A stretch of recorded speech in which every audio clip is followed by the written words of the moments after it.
वक्फा सवालात में मेरा ख्याल है कोई भी संजीदा नहीं है और माहौल इस तरह का नहीं है। ईवान की कार्रवाई बरोज़ इतवार 3 अप्रैल 2022 दोपहर 11:30 बजे तक मुलतवी की जाती है।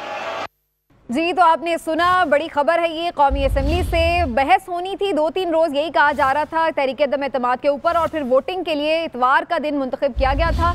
लेकिन जब वक्फा सवालात हुए कार्रवाई के दौरान, तो उसमें जो मुख्तलिफ अपोजिशन रहनुमा हैं उनकी जानिब से कोई सवालात उठाने के बजाय यही कहा गया है कि वोटिंग करवा लें, जिस पर डिप्टी स्पीकर कासिम सूरी ने इजलास इतवार के रोज़ तक ही मुलतवी कर दिया। इससे पहले ये खबर आ रही थी कि स्पीकर असद कैसर के साथ अपोजिशन के मामला तय पा गए हैं कि इतवार के रोज़ वोटिंग होगी, जिसकी वजह से ये भी तय किया गया था कि 2-3 दिन जो बहस होगी उसमें कोई शोर शराबा नहीं होगा, बड़े सुकून के साथ असम्बली की कार्रवाई को आगे बढ़ाया जाएगा। लेकिन अभी हमने देखा कि जब वक्फा सवालात का मामला था तो उसके ऊपर कोई सवालात नहीं किए गए, किसी और एजेंडे पे बात नहीं हुई, बल्कि तहरीक अदम एतमाद पर वोटिंग के लिए बार बार इसरार किया गया, जिसके बाद इसकी जो कार्रवाई है असम्बली के इजलास की मुलतवी कर दी गई है। आतिफ भट्ट से बात करते हैं, मजीद हमारे नुमाइंदे हमें आगाह करेंगे। आतिफ, ये तो तय हो चुका था अपोजिशन के साथ स्पीकर का मामला कि इतवार के रोज़ वोटिंग होगी, तो आज कोई बहस क्यों नहीं हुई और अपोजिशन फिर इस बात पर इसरार कर रही थी कि वोटिंग करवा लें?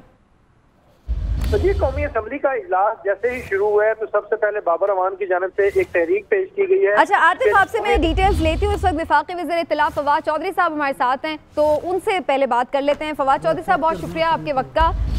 चौधरी साहब, आपने अभी थोड़ी देर पहले मीडिया से गुफ्तगू में भी ये बात की है कि प्राइम मिनिस्टर साहब जो हैं वो आज अहम खिताब करने जा रहे हैं। ये वही खिताब है जो कल मौखर हो गया था, या इसमें अब कोई तब्दील शुदा खिताब है, रिकॉर्ड हो चुका है क्या? नहीं जी नहीं, प्राइम मिनिस्टर का खिताब तो जो है वो सीधा ही जाएगा, और प्राइम मिनिस्टर साहब का जो अभी तक गुफ्तगू है वो आपके सामने है कि कल खिताब होना था, लेकिन हमने ये सोचा कि पहले कैबिनेट की बात होगी, फिर उसके बाद जो आज इंटरनल हमारी सिक्योरिटी कमेटी की मीटिंग है, एक फेजेस होते हैं ना, सिक्योरिटी कमेटी की मीटिंग हुई है, जो पार्लियामान की सिक्योरिटी कमेटी है उसका हमने इजलास तलब किया है, और फिर इन तमाम को कंक्लूड करेंगे। पहले हमने कैबिनेट में लेके गए हैं, फिर नेशनल सिक्योरिटी कमेटी में लेके गए हैं, फिर हम पार्लियामान की नेशनल सिक्योरिटी कमेटी में लेके गए, और फिर इसको कंक्लूड करेंगे पीएम अपने खिताब। ठीक, तो चौधरी साहब, ऑपोजिशन को आप लोगों ने दावत दी थी, वो लोग तो शामिल ही नहीं हुए, तो फिर फायदा क्या हुआ इस इजलास का, जबकि उन्होंने तो कोई लेटर देखा ही नहीं, ना उस पर बात की? हाँ, तो मुझे आप बताइए ना, ये तो आपकी सोचने की बात है, मीडिया की सोचने की बात है कि हम कह रहे हैं कि एक बहुत अहम कम्युनिकेशन हुई है पाकिस्तान में मीडिया पाकिस्तान में रिजीम चेंज के लिए। तो अब मीडिया को ये सवाल करना चाहिए अपोजिशन से कि आखिर आप ये एविडेंस देखने से क्यों इनकारी हैं। तो वाहिद कंक्लूजन जो आप निकाल सकते हैं वो यही है कि अपोजिशन के कुछ सरकर्दा रहनुमा इस साजिश में मुकम्मल शामिल हैं, और वो नहीं चाहते बाकी लोगों को कि वो ये साजिश की एविडेंस देख सकें, इसकी वजह से उसका बाइकआउट कर रहे हैं।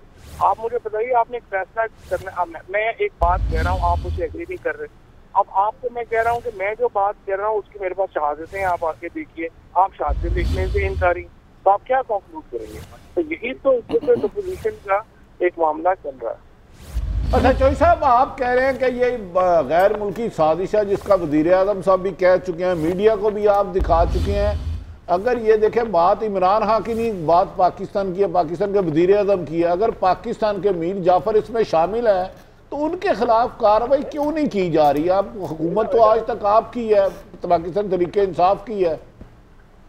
नहीं, बट इधर प्रॉब्लम ये होता है ना कि कार्रवाई का मतलब ये नहीं होता कि सुबह है रात को हम उल्टा लटका दें। जाहिर है कार्रवाई के लिए प्रोसेसेस होते हैं। अब हमने जो पहले था, ये पहले फॉरेन ऑफिस को आया, फॉरेन ऑफिस ने कहा कि OIC चल रही है, अभी हम इसको थोड़ी देर होल्ड कर लेते हैं। उसके बाद कल काबीना के इजलास में पेश किया गया, आज नेशनल सिक्योरिटी कमेटी में पेश किया गया, पार्लियामेंट में पेश किया गया, और अब उसके ऊपर जो लीगल फ्रेमवर्क तय होना है वो अब आज से उसकी तरफ भी जो है वो बढ़ना शुरू हो गया। तो एक तरीकेकार के मुताबिक ये हुकूमत आगे बढ़ सकती है और उसी के मुताबिक आगे बढ़। अच्छा सर, नेशनल सिक्योरिटी कमेटी में आज कोई अस्करी क़यादत भी थी, उनकी क्या राय थी इस खत के बारे में? क्योंकि ये तो पाकिस्तान की एक खारजा पॉलिसी पे हमला हुआ ना। जी बिल्कुल, वो अब से कुछ देर के बाद आपको नेशनल सिक्योरिटी कमेटी का जो एक अलामिया है वो जारी हो जाएगा, उसमें आपको मिल जाएगा कि तमाम जो लोग हैं वो क्या समझते हैं और किधर हम आगे बढ़ जाए। अच्छा फवाद चौधरी साहब, ये बताइएगा कि आपने कहा कि लीगल फ्रेमवर्क पे काम शुरू हो गया है, तो क्या ये उम्मीद की जा सकती है कि इतवार को जब इजलास में तहरीक अदम एतमाद हो तो उससे पहले कोई एक्शन हो जाएगा उन मीर जाफर और मीर सादिक के खिलाफ जो इस साजिश में शामिल हैं? देखिए, इसके ऊपर जो एक पूरा तरीकाकार है वो शुरू हो जाएगा और जाहिर है कि अभी एतमाद बड़ा दूर है, ये तो बड़ी जल्दी शुरू हो जाएगा इंशाल्लाह। लेकिन इतना भी दूर नहीं है चौधरी साहब, अब तो संडे में 2 ही दिन का दिन बाकी रह गए। लेकिन ये फरमा दीजिए कि अभी जो हम देख रहे थे ऑपोजिशन की पार्लिमानी पार्टी का इजलास हुआ और जो अभी इजलास में लोग मौजूद थे वो 172 अराकीन मौजूद थे। अभी आप लोगों के मुनहरिफ अराकीन तो उसमें शामिल ही नहीं है, ना ही काफ लीग, तो उनके पास तो नंबर्स फिर इस लिहाज से पूरे हैं। इसका मतलब यही समझा जाए कि वोटिंग अगर होती है तो फिर हुकूमत गई, या फिर कोई सरप्राइज है अभी भी आपके पास? नंबर उसमें कोई नहीं है, ये आते जाते रहेंगे। एक ही घंटा पहले तक आप 1 घंटा पहले तक आपको नहीं पता किसके पास कितने नंबर है। अभी ये क्लियर कंटिन्यू करेंगे, अभी कंटिन्यू। और इसके अलावा कोई बैकडोर भी कोशिश हो रही है कि किसी तरह अपोजिशन और हुकूमत की कोई सेटलमेंट हो जाए, उन्हें किसी अदम एतमाद को विड्रॉ करने के लिए कह दें, अगली इलेक्शन पे मना लिया जाए? हम किसी किस्म की सेटलमेंट के लिए अपोजिशन के साथ अभी तो कोई प्यार नहीं है। हम तो सिर्फ चाहते हैं कि वो पहले अपोजिशन के लोग आके ये देखें कि ये साजिश क्या है, उसकी शहादतें देखें और फिर एमएनए अपने ज़मीर के मुताबिक फैसला करें। अगर पाकिस्तान की समझते हैं कि खुद मुख्तारी और जो हमारी एक इस्तेहकाक है पाकिस्तान का आज़ाद मुल्क होने का, उसकी कोई हैसियत ही नहीं है, तो फिर उनकी अपनी मर्जी। ठीक है, फवाद चौधरी साहब बहुत बहुत शुक्रिया आपका, thank you so much for your time.